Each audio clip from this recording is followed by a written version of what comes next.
can go ahead and kick off. So thank you everybody for joining. Super excited to welcome you to another InsuredMine webinar. Today we have the man, the myth, the legend with his moneymaker, Ruben, in the house. So Brad runs Archway Computing and lives and breathes security and insurance every day. So Brad, that is hardly an introduction. I think the folks would love to hear a little bit about you, a little bit about Archway and kind of what they're going to learn about today. Sure. Thanks, Tucker. Thanks for having me on. Love your product. Talk about it all the time with our clients. 36 years ago, before you guys were probably born, I was building computers in my garage in Reseda, California. And my best friend's father needed a computer. And I went out and delivered one of my home-built specials. And there was a comparative rater software that he had purchased where there were these things called 5 1/4 inch floppy disks that you had to flip in and out of the computers. So I met this comparative rater guy. He needed somebody to sell computers for all the people that he was signing up for his rating software. He put 2 of my computers in his trunk of his car, and the first day he sold them both, and I was rich. And so that's how I got started. About 11 years ago, we started Archway Computer. And I think on the next slide, there's something about this, Tucker. I don't know. Can I move slides? Or do I need to? It's up to you, Montserrat. Okay. There you go. So about 11 years ago, we started Archway Computer and basically offering a full suite of IT security services, help desk, support, advice for independent agencies only. I always joke, we have no normal clients, only independent insurance agents.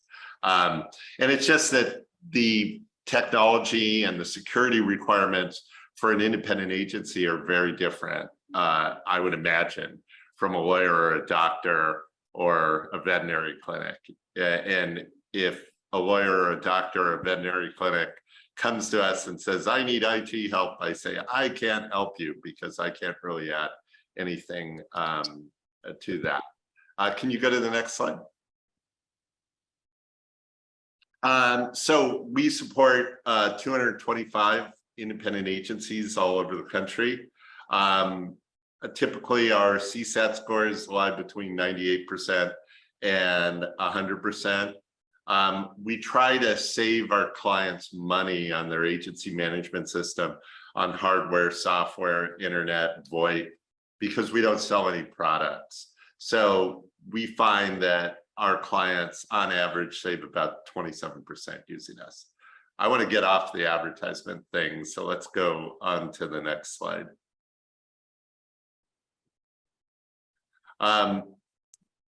What a silly question you're asking me here, Tucker. Why does an insurance agency need security? Well, let's start broad and drill down. Let's make it simple for the folks here. So, maybe just an overarching look into why this is important. I'm joking, Tucker. So I know, as always, my friend. Yes. So, well, I've seen a security event, a cyber event, become an existential event. Literally, I saw a large agency in Chicago that was down for 3 weeks because of cyber event and basically sold at a fire sale price. That's about the worst thing that can happen, right? And I've seen it happen. And, any IT vendor that says to you, hey, if you don't need cyber insurance, if you get IT services from me, throw them out of your agency. Nothing is 100%. And but cyber insurance isn't going to cover the reputational damage to your agency. So that's why you need cyber insurance. because just like I had a fire that destroyed my home, that was standing for 60 years, a cyber event could destroy your agency. Next slide. Now I get why it's important. Because it could put you out of business. Right, right. Next slide. So, and what you're saying too, Brad, it sounds like is, you want to be proactive here instead of reactive. And that's that you mentioned. You bet. You bet. Okay. Well, this is a long question, right? How can you prevent an attack? Again, nothing is 100%. CNA, Chubb have all been the victims of cyber attacks, right? And, if you take a look at, the standard stuff, have a firewall, have antivirus software, every one of those companies that got hit by a cyber event had millions of dollars of equipment and security software, et cetera. But what they didn't do well is they didn't train their employees well. Most cyber events, your people are the weakest link. So there was this hacker who started a company called Novavore, Kevin Mitnick, and he. Do you have security in your system? Does Archway? I think she's asking a broad question to the audience right now. Oh, okay, Montserrat. So anyway, your people are your weak link. This guy, Kevin Mitnick, 40 years ago, was calling banks, talking to the receptionists and saying, "Hi, this is Kevin from IT. I need your username and password because we're going to be doing some modifications over the weekend." And they would give it to him. And Tucker, you're shaking your head, but this is the modern, this was the old school social engineering that was going on, right? And so that's what phishing and all of these ways that hackers try to get you to give up your credentials. That's what they're doing. They're just doing it in a sophisticated way. So train your people, test your people. So what we do for our clients is, if they'll allow us to, we'll send them fake phishing emails. And then we'll let the owner know, hey, these are the people that clicked on the links. These are the people that got phished, right? No harm, no foul, right? They got phished by us, but these are the people that you need to talk to. Multi-factor authentication on everything. If you're using an agency management system that doesn't have multi-factor authentication, you need to scream to those to your insurance agency management system software and tell them, get MFA, because you've got to assume that people's credentials are going to be given up. EDR, which is what's known as endpoint detection and response. We use a product called Bitdefender, and we include that for all of our clients. But having an EDR package that's more than antivirus, it's actually looking for suspicious activity and literally shutting down the machine if it finds it. Having a thing called an SPF record, which will stop hackers from pretending that they're you when they email out, is something that we really recommend. And then if you're a larger agency, you may want to be looking at having a SOC product, which means a security operations center. So these are some of the things that you can do to prevent an attack. But they're certainly not all of them. But underlying MFA on everything, underlying testing and training your people. Okay, next slide, please. So we can skip that one. I think we went through that a little bit. Sure. Already. What is the cost of a breach? So I think you mentioned a scenario earlier where the agency basically had to sell off at pennies Yeah. on the dollar. So maybe you can talk about what a little breach can cost up to kind of the biggest breach that you've seen. Sure. So, well, first we've got the dollar fine per record exposure, right? And that varies from state to state, but it could be $2, $5, $10 per record that you have. So if you've got 20,000, 30,000 records, because today the hackers aren't just encrypting your information, they're stealing it. And then they're saying, hey, pay the ransom, or we're going to release all this information on the dark web. And regardless of whether you pay the ransom or not, you've got a data exposure that you can be fined for. 52% of the ransomware incidents paid over $500,000 in 2021. So, you know, we discussed the reputational damage from that, but literally the hackers, the ransomware guys are running these things as a business. And they're looking at your EBITDA, your earnings before interest, depreciation, taxes. Anyway, they're looking at your profits and they're saying, okay, we want 10% of those.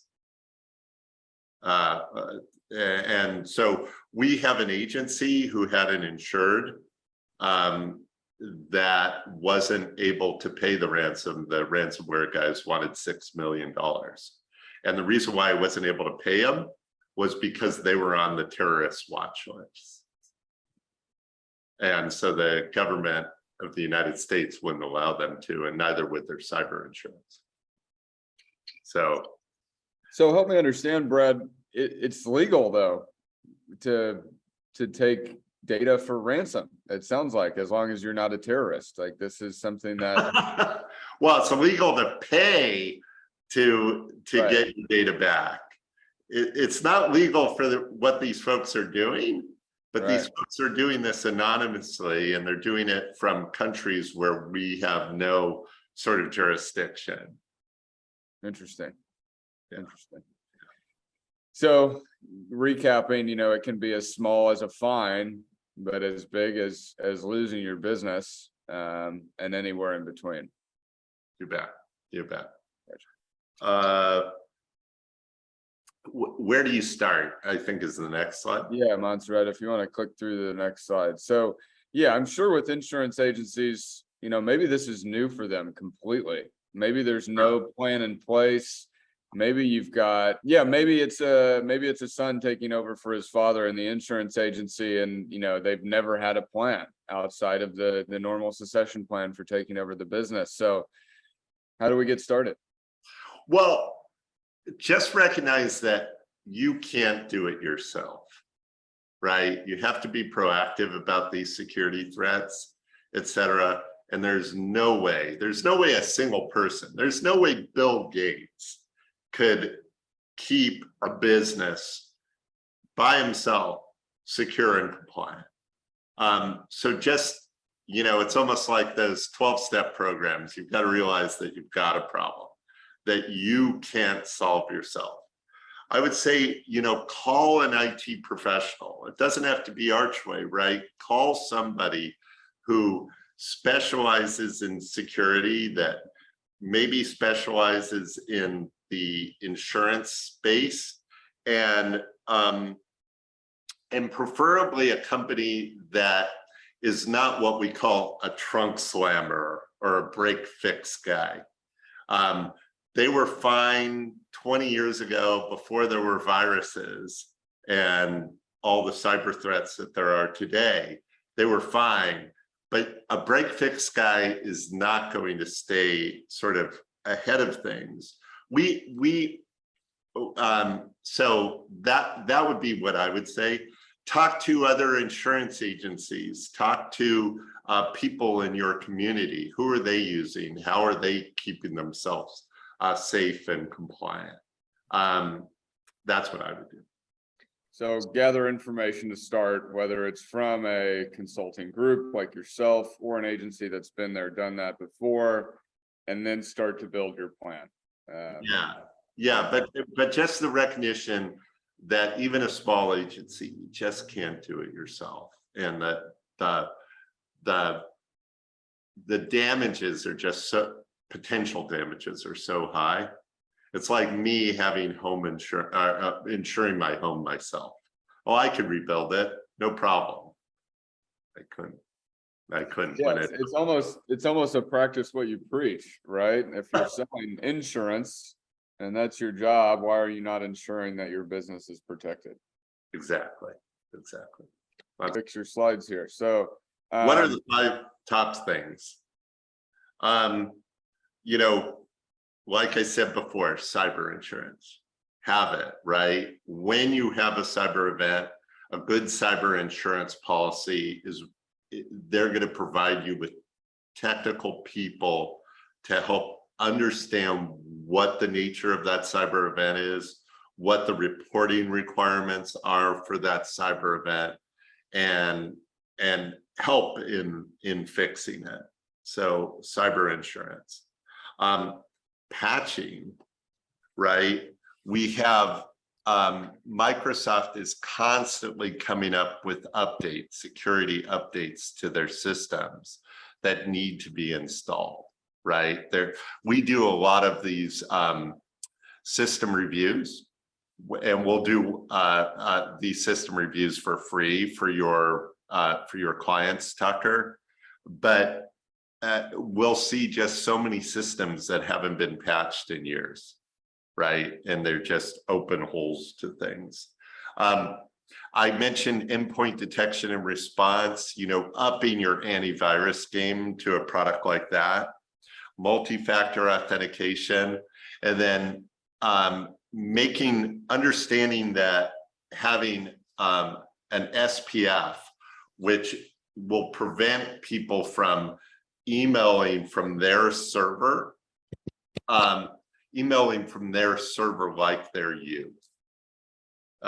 So those would be the sort of the top 5 things that I would do like today to make my agency safer. Got it. So you just got a bunch of consulting for free if you're on this webinar right here. So, you know, thousands of dollars, yeah, right? Wow. And you're bringing the moneymaker and the free consulting. So yeah, well, number 1 is the cyber. 2, patching. Make sure you're just updating your systems, right? A lot of the systems that you're already working with, software companies are releasing patches for you. So you just need to be updating that endpoint detection and response, making sure you're doing multi-factor authentication. So, you know, texting when you're updating a password, as well as doing it on a desktop, and then just preventing spoofing through an SPF. Yeah, you know, you bring up something important also is we'll see people have, you do, Nick. So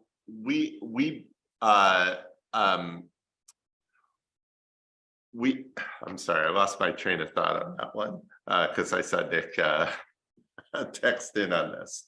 Okay. What were we talking about, Tucker? We went through the 5 different ones, and I don't know if it was MFA or spoofing, or one caught your mind particularly that I think you wanted to dive into, but Nick. Yeah, so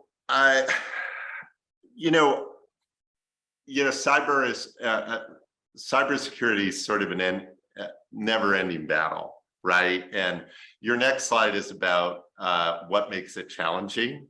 Mm-hmm. And Montserrat, if we could go to the next. Yeah, so one of the things that makes it so challenging is all the cyber regs, right? So the cyber regs in every state are different. So the suggestion that I make to people and what we sort of adopt are the New York cyber regs, because the New York cyber regs are the most onerous cyber regs out there. And we've literally seen those cyber regs come across the country, right? North Carolina cyber regs, we see copy paste in their cyber regs from New York. So I think that it's really important that you follow, we follow New York cyber regs, and they're changing. And so it makes it challenging, right? Number two, what makes it challenging in the insurance space is the hackers are coming after you because they believe you have cyber insurance and that you're going to pay, right? They also know that you have sensitive data and you're going to pay. And it's always changing because the cyber events are always changing. We get these things called 0-day patches, which is, hey, everybody, this is Microsoft, it's Tuesday, and they call it Patch Tuesday. Here's all these things that are being actively hacked right now, and install this stuff to fix it. Or, hey, this is being actively hacked right now. We don't have a fix for it. But you should, there was something called Print Nightmare, where we had to turn off printing and reroute the way printing was done because Microsoft didn't have a fix and it was actively being exploited. We have our own management system, right, for IT, which allows us to create little scripts and deploy them to 5,000 desktops that we support. Not everybody has that capability, but these are sort of some of the things that are challenging to us. So they have Patch Tuesday. We talked about that. Microsoft releases their security updates on Tuesday. And then the hacker community has something called Exploit Wednesday, where they say, Microsoft, thank you very much. Thank you for showing us how to hack you guys. And we'll start doing it to all the people that didn't do the updates. Wow. So that's why the updates are super important. So what have you seen gone wrong when folks start diving into this? You know, they consult with you or they talk to an insurance agency next to them that's doing it. How do they fail when they're going through this? Just by not keeping up on those things that you just alluded to? Or are there any other not keeping up on them or having sort of a failed strategy to begin with? Insurance software is different. So like, as an example, if I install certain patches that aren't really needed, but if I install them, AMS 360 will run 5 times slower than it already runs. AMS 360 is a big agency management system.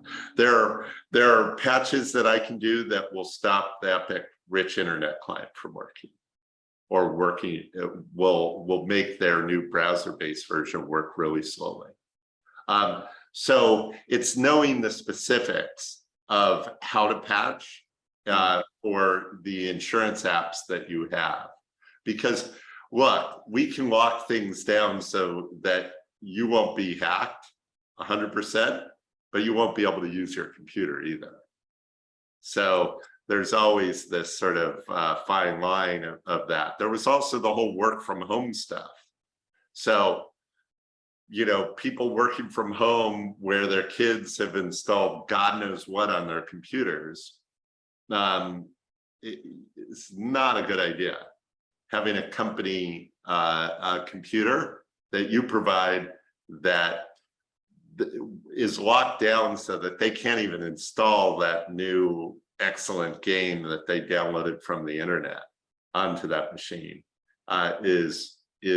we see failure when people are working from home and not doing the right things on those home machines. And some of those home machines we can't install our stuff on because it's not the agency's property, right? So you have to have them sign a form or whatever that allows you to do those things, or just no, they cannot use their home computer to connect into insurance agency data. Yep. So having the right setups to get from the get-go, understanding your technology landscape at large and how doing certain things may other impact other technology that you're using or other strategies that you have. And again, finding consultants who can help you do this. Yeah. And I think that finding a company that has some depth, because again, one consulting just can't do it. Right. Yeah. All right. Okay, Montserrat, next slide. I think this is the fun one. So yeah, so I was going to show some stuff. Let's get it. So Montserrat, if you could let him share his screen, I think Brad. Yeah, I've got the rights too. Okay, beautiful.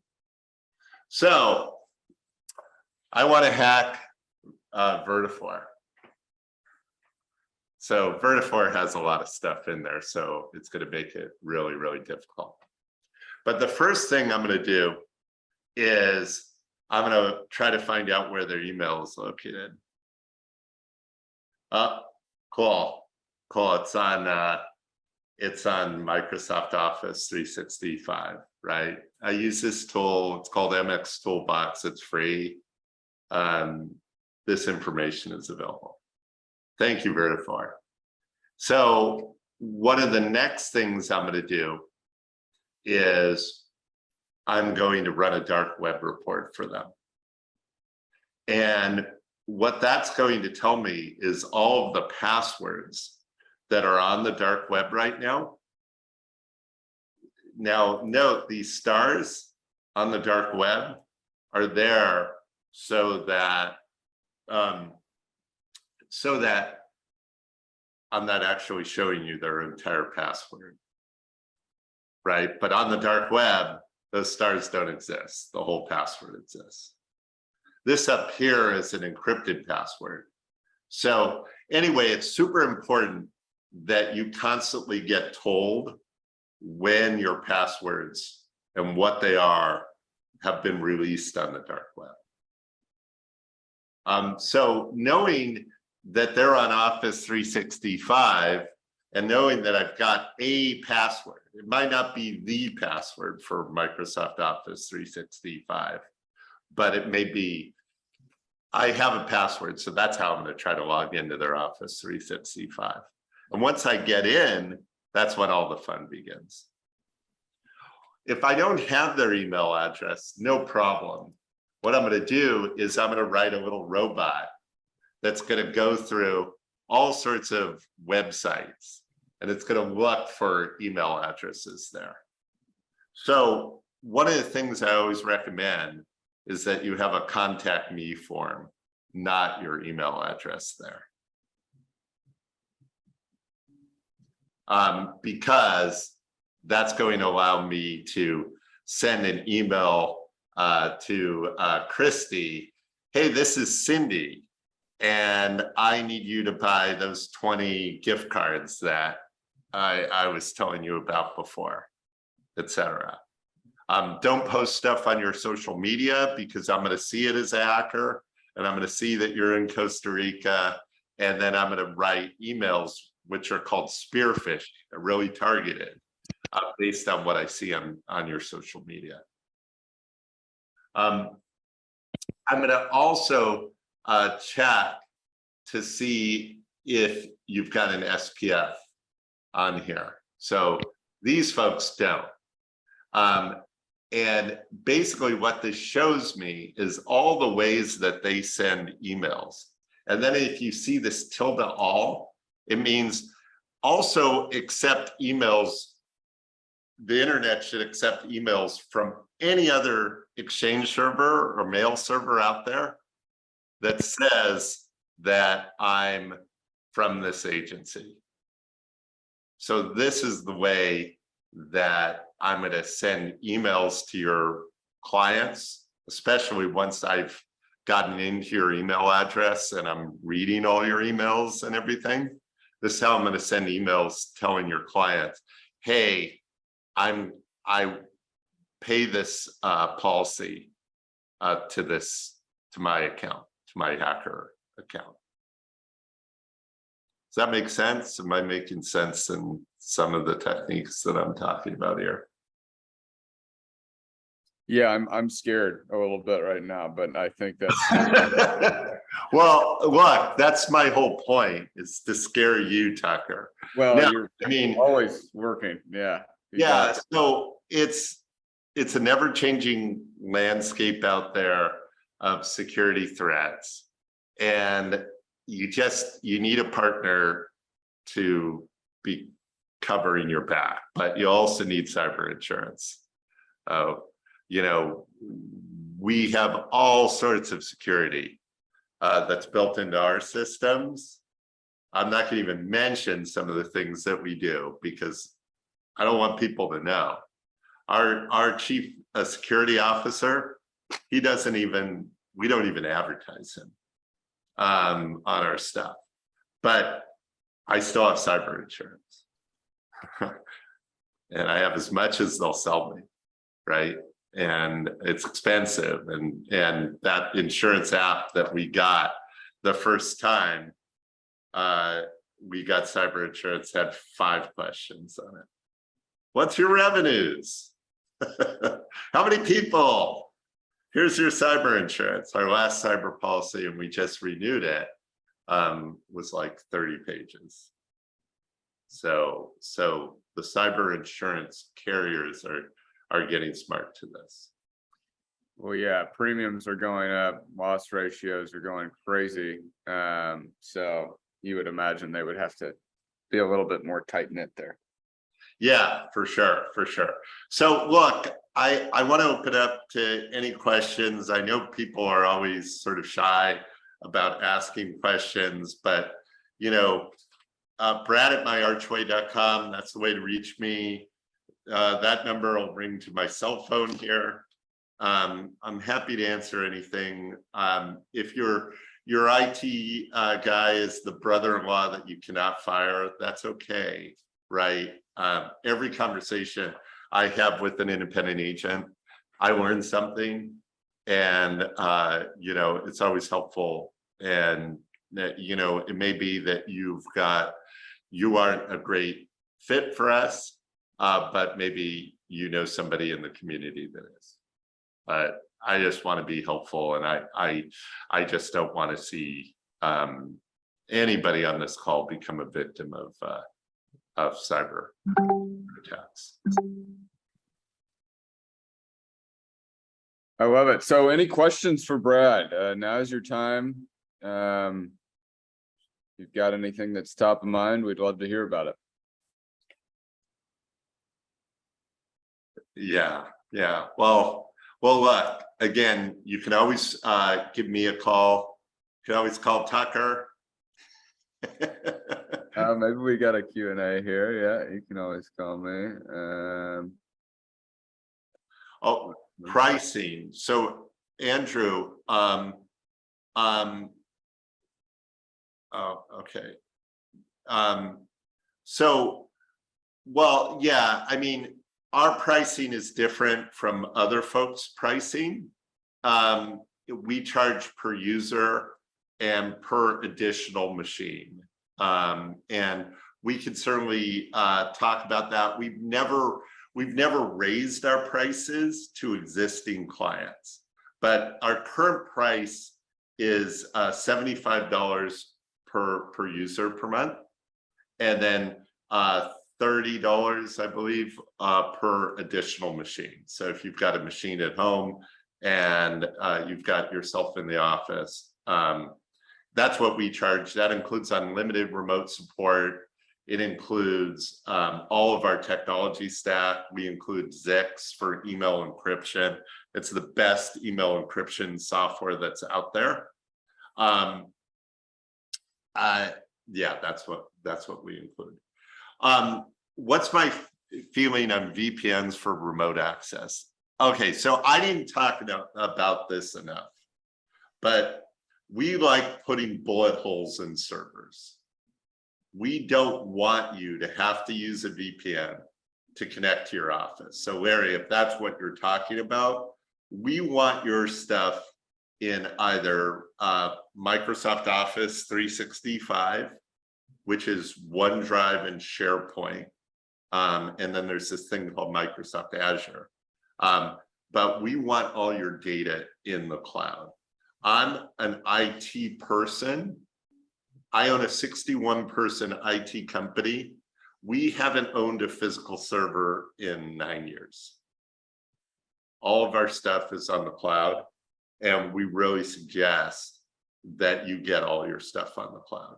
Microsoft has much better security than I can afford or most agents. I hope that answered your question. I think that helps a lot. Okay, well, any final words other than, hey, this is big. This is, something you need to focus on, Brad? Well, the only final word I was going to do was sort of hold on. So Aaron has a question. Oh. We RDP into servers housed at an ISP. It's pretty clunky and slow. Yeah, so my thought is, okay, so I relate this to an apartment building, Aaron. You're in an apartment building that's owned by an ISP. That's a bad apartment building. The ISP wants you to be there, but Amazon and Microsoft and even Google have a better apartment building.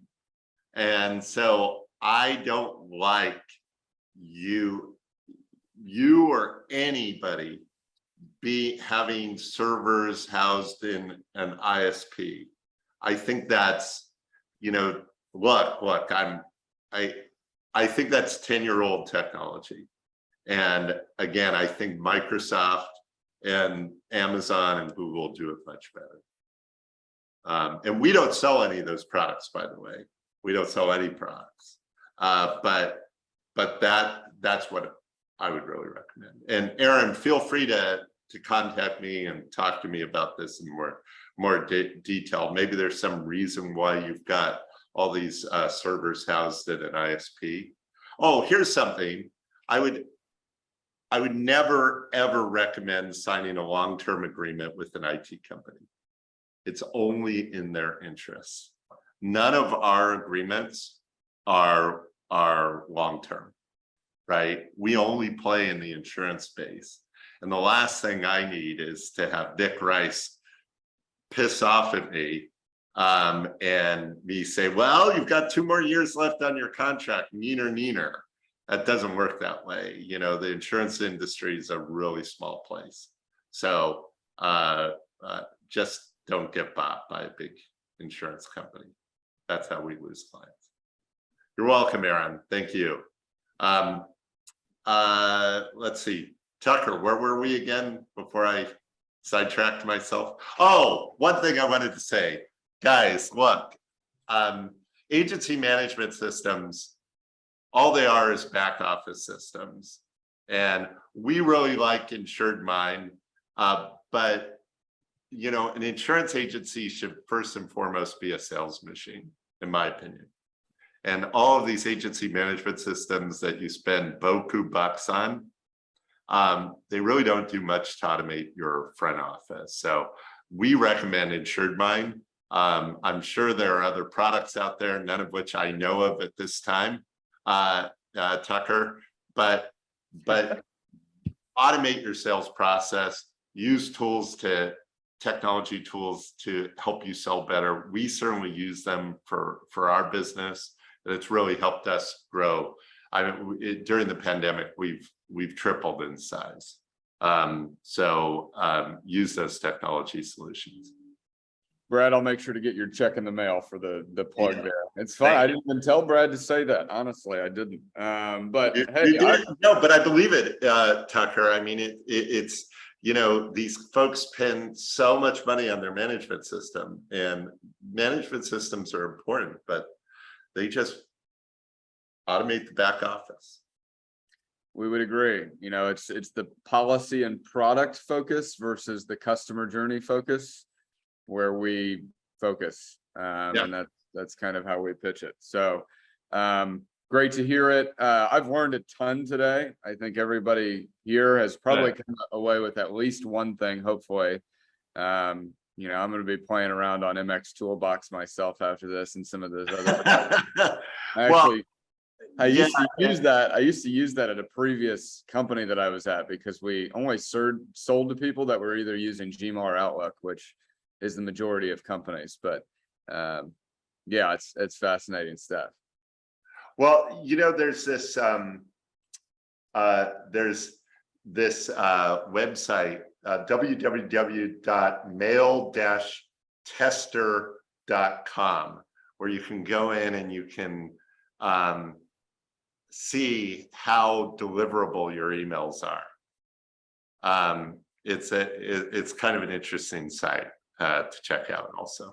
If you're blacklisted or spamming a lot of emails, right. And if you're on Gmail, you're blacklisted. There's like 2 sites that'll blacklist you regardless. Wow. Yeah. So well, thank you, Tucker. Thank you for the time here. Again, I hope I was helpful, and feel free to reach out. Always a pleasure, Brad. I think the recording will be mailed out, not physically mailed out, but mailed out via email. You will get that. Montserrat, I believe, has a plug here for our I Am Mission Impossible events. And you're muted, Monty, I think. Hear me? Yeah, we can. Yeah. So this is the series that we having, the Mission Impossible. The next one is going to be economies of scale, then a startup agency, and we are going to finish with data-driven decision making. So please, guys, you know how to sign. Let us know if you want to hear another topic. Awesome. Yeah. So feel free to sign up. You can find it on LinkedIn. You can find it on Facebook. We're always open to ideas if you want to hear about something else. We are a man of the people as a company, which is why we brought Brad on today. So hopefully somebody got what they wanted. All right. Well, we can go ahead and end on that. Thanks again. And you've got Brad's information if you need anything. Thanks, Tucker. Thanks, Montserrat. Cheers, y'all. Bye.